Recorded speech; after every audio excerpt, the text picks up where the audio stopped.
3, 2, 1. Welcome into Berea, home of the Cleveland Browns. Another training camp in the books. One more to go before we spend the week in Indianapolis. I'm Jason Gibbs. He's Nick Shook. He's Andrew Gribble. The hat's on. The hat will stay on. We still have a few more weeks of training camp. A Saturday afternoon matinee for the fans. And, getting back to business today. A little bit more like we've seen in the previous 9 practices prior to yesterday. Obviously, day after the game. Gribble, take away from you. Yeah, it was definitely a physical practice, and there were some periods with tackling to the ground, and there was a moment, I don't know what happened, but it was like a hard collision between Dearness Johnson and Greedy Williams out there that drew it was called holding, but they negated whatever it was because they kept playing right from that spot. So it was interesting, but it was a physical practice, and I think that they go into this day off. That's what you kind of like to do, and then you'll kind of come in here for Monday, have a practice, then maybe a walk through Tuesday, and then you're off to Indy, and that's where it'll get started. Freddie did just mention before we start taping that probably are not going to be tackling to the ground in Indy. So it's going to be physical over there. They're going to be in pads, but no tackling to the ground until the game. I'd be interested to see how fast these guys adjust mentally to tackling to the ground versus not tackling to the ground. Not that it's that difficult of a thing, but, once you get in that mentality, it's a little bit harder to shake it, and they were doing it a lot today. There were times where I saw a couple collisions or a couple tackles where I was like, oh, I don't know. There was Jarvis got kind of tackled by 2 guys at once as he hit the ground, but he did a good job of protecting his body. But on that collision that you mentioned, I think it was a helmet-to-helmet that they might have been throwing the flag for. I thought they did a holding signal, and then people were just like, what? It was definitely an excellent hit. It looked like something went wrong. Yeah. Like the way they collided with no one having the ball, like that doesn't usually happen. But that was the most physical moment of camp today. That was just like an eye opener. It might have been the best hit of camp entirely. It got me jumping up a little bit. So, it's good to see. Well, and again, if they're not going to be tackling to the ground on Wednesday and on Thursday, then it makes sense that today and maybe even Monday we're going to see a little bit more physical practices. Yeah, get them ready. They've got this game Saturday, but it was interesting when I was talking to someone before we taped. It's weird just how you watch these practices after a game. Like it's almost like these practices do mean a lot, but like once we saw a game, it's like that's how it's like I'm looking at everything a little differently. I'm not maybe overanalyzing some things a little bit more, but it really the practices really aren't any different, but it's just the way you take these things in are just so much different after you've seen this team on a field for a game. Yeah, I think it's encouraging. Their play on Thursday night was very encouraging, and it also makes it, you're right, you take, I think, every rep in practice a little less seriously. You put less weight into every rep because despite all the ups and downs we saw in this camp so far, they came out and they looked pretty darn good on Thursday night. So, you hope that they can continue. They'll get a good test next week when they go against a team that didn't win its division but won a wild card spot and then immediately defeated the division winner in the playoffs. So definitely a good litmus test for this team so far. Well, and a team with expectations. Yeah. And I don't think you're going to face too many of them. That might be the only one in the preseason that has legitimate expectations. So what was your takeaway from today? For one, the kicking game was solid, for the first time, I think, all of camp. Austin Seibert hit 4 of his 5 field goals, including from 53 yards. And then Greg Joseph came out and was a perfect 5 for 5, also hitting from 53 yards. And each of them hit their situational kicks in a period at the end of practice. So very encouraging to see. Not the most trying conditions. It wasn't really windy or anything like that. But, it's good to see them execute when they need to. Taking a look at the rest of practice and everything else from the day, both of you mentioned, I came in, I said, if you had to give a game ball to someone, who would you? And both of you said Terrence Mitchell. So obviously the DB continues to impress. He had a great stretch there in a red zone period. He intercepted Baker, and then he broke up a pass in the end zone. He's just played really well. And I think that it's an interesting dilemma that they have on their hands, especially after hearing from Dwayne Walker today, that Greedy, Mitchell, and Ward, they're all outside corners. He's not talking about them as potential options as a slot. So if you wanted to say these are our best 3 corners, let's get them all on the field, you can't necessarily do that. And I think that's why TJ Carey is your slot guy. But he was out today, so they've been playing a lot of Eric Murray in the slot, the safety. So it'll be interesting to see how they use that. So that really, to me, tells me it's more of a competition than we've been maybe talking about it, because you're going to play a lot of nickel, but you might not be playing a lot of dime with There's with only more two guys sides. out there. Yeah. Yeah.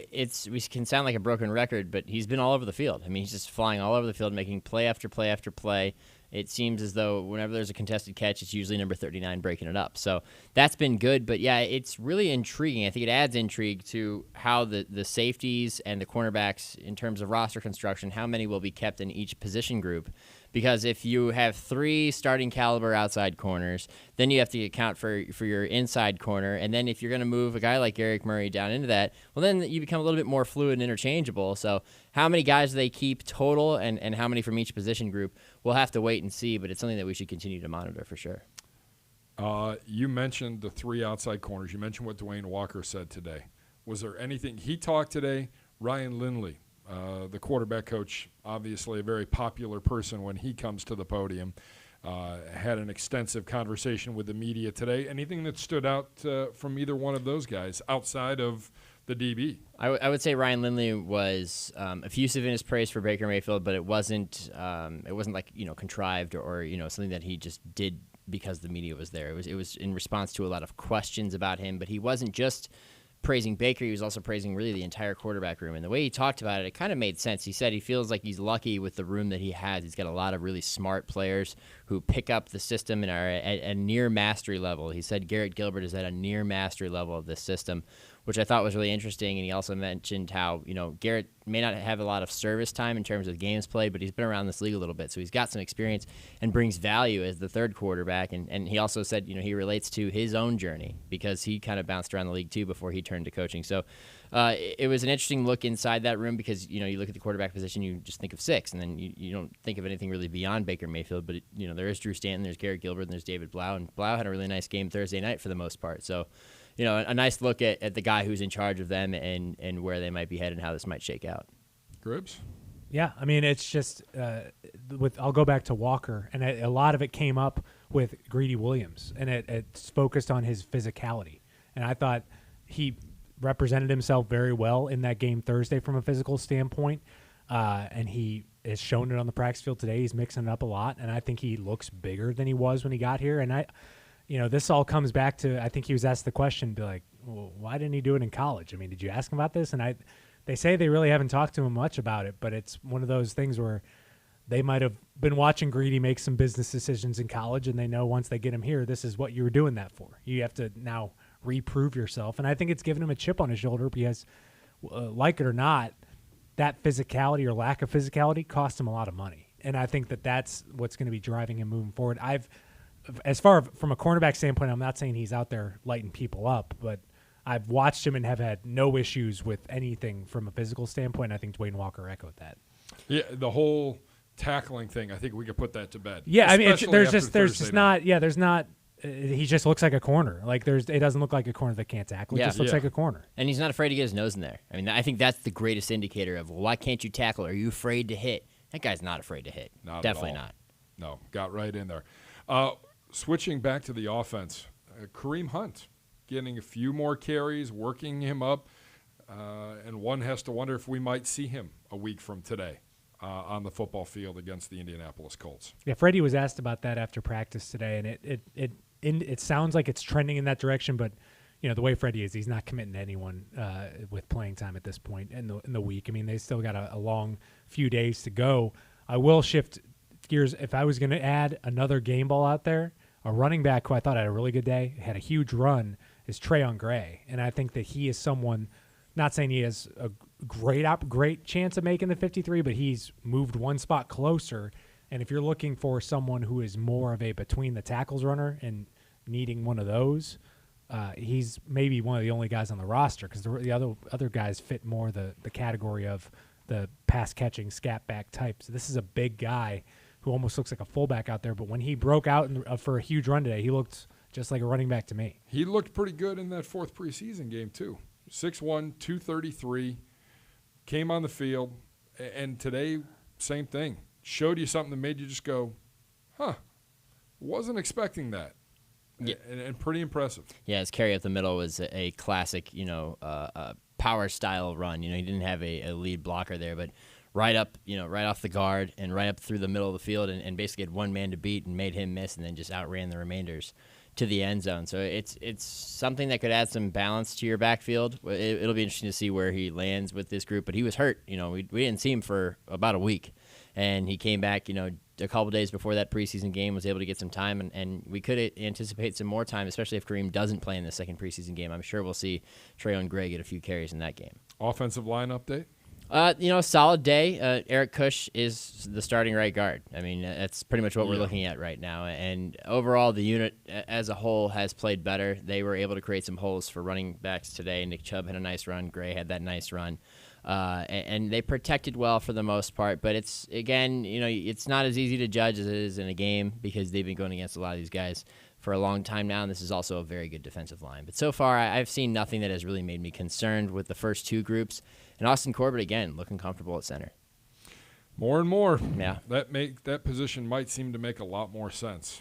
In the long run, yeah. In the long run. Yeah. Not necessarily right now, but it would be nice to have that established backup center come the start of the season as well, as we've talked about. The way I look at it, too, is, why not play the veteran at right guard and then a veteran in J.C. Treader at center, and then you have a guy in Corbett who could do both and can be your sixth lineman and can be the guy you've been looking for who can play both positions in the event that someone got hurt. We know what J.C. went through last year and playing through injury and everything else. We understand the physicality of a long season, and this is also a team that expects to play more than 16 games. So why not have a qualified, legitimate sixth lineman who can play both, who you don't have to start? I don't see any issue in that.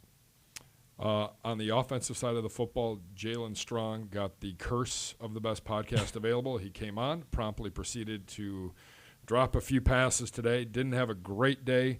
Anybody that stood out in the wide receiver room for you, Gribble, today? Ishmael Hyman made a great catch near the end of practice in whatever the drill they were running there at the end. I mean, he's someone that keeps making plays, and it'll be interesting. I mean, again, I'd say it's still an uphill climb for him if you're projecting a roster spot for him, but that's a play that you like to see him make, and I think he's been steady throughout from OTAs until now, and this would be someone a few years ago we would be the Josh Lenz player of training camp, but since you're so established at wide receiver, people are paying a little less attention to that, but it's just a tough room to make, but he keeps putting himself out there that you might think he has a chance for one of those last spots. Go ahead. Related to the receivers, but tight end David Njoku with a really nice catch on 4th and goal with the first team offense where they had to make some adjustments at the line. They had trips to the left. They flexed David out, and Baker and Jarvis were standing right in the back of the end zone. Baker and Jarvis were communicating because Jarvis wasn't sure or wanted Baker to make an adjustment, so he gave him a little hand signal. Baker made the adjustment, then hurry, got the snap, dropped back, threw it up to David Njoku for a jump ball touchdown, and that's probably what he's best at. So a nice way to cap that drive for them for sure. All right, so Saturday's practice in the rearview mirror. We look ahead to the week. A day off on Sunday. Now, the last time we had a day off, we came back a little sluggish on, I believe it was Tuesday. Or was it Wednesday? No, it was Wednesday. No, it would have been It was after Tuesday, and it was the Wednesday practice. Yeah, it was the Tuesday they were off. Yeah. Wednesday they came back. They didn't look as crisp, and we kind of expected that. It'll be interesting now. You're getting a day off, and it's on a Saturday night into a Sunday. Ah, that's a good point. Didn't think so we had what it will last we week too. like? We had a day off Saturday last week too after Orange and Brown. That's right. That was the We Baker did on Mayfield's Sunday. appearance at Progressive Field. Yeah. Yes. So the great beer chug. But it will be Monday's practice is important because I think it sets the tone for the week.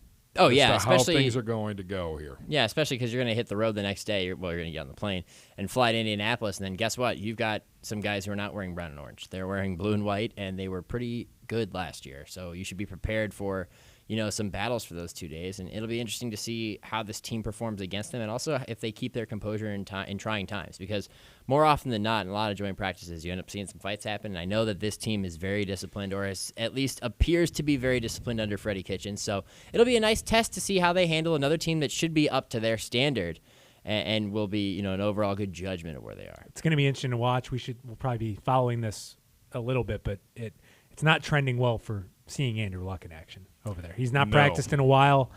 I think the last update was on Thursday that he was going to miss at least the next 3 practices, so that gets you real close to joint practices. And then you wonder if it's just going to be Jacoby Brissett and Swag Kelly that we're going to be seeing. Jacoby Brissett, one of the top, 35 quarterbacks in that list we went over Yes. ages ago. It seems like ages ago. Who, by the way, has not had a bad camp No. in Indianapolis. I said They've he been looked very like happy. he looked like Aaron Rodgers against us 2 years ago. Yeah, So, yeah. That's last memory I have. remember Oh yeah, I remember that very clearly. He's one of the best backup quarterbacks in the NFL. There's a reason that they tried their best to keep him, hang on Yep. to him. And so I think it'll still be a very good test. But that Andrew Luck thing is a little interesting to me just because his history with his shoulder and how he's had these injuries and how they've really had to work their way back, it's very touchy. So, yeah, I don't think we'll see him at all. Well, this one's interesting because it's a calf injury, and I think Yeah. there's been people making the correlation like after what happened with Kevin Durant, they're like, all right, these calf injuries, we're gonna take this very seriously because we don't need Andrew Luck with a torn Achilles here. That's interesting. So I think they're being extra cautious with this thing. And I would say if he doesn't practice this week, you won't see him in the preseason, and the goal will be September 9th. Right. I think that's September 8th when they play to open their season, whoever they open against. That will be the goal, and forget about the preseason and at some point trying to get him ready. But, you're going to go up against guys in practice that might not subscribe to the theory that the Browns are America's team. Yeah. Oh Exactly. no, there's gonna This be. will be Yeah. Exactly. And you know what? For the first time in, at least 2008 and probably since the 80s, this is a Browns team with a big orange target on its back. Yep. And they're going to receive some tests from some other teams. Yeah. All right, gentlemen, let's go enjoy a day off. Yeah. I'm good with that. Yeah, exactly. We're going to get out of here. It's a quick one today. We're back with you on Monday. Make sure you go to clevelandbrowns.com to get this podcast, or wherever you get your podcast from. Make sure you download today's episode of the best podcast available. I'm Jason Gibbs. He's Nick Shook. He's Andrew Gribble. This has been the best podcast available.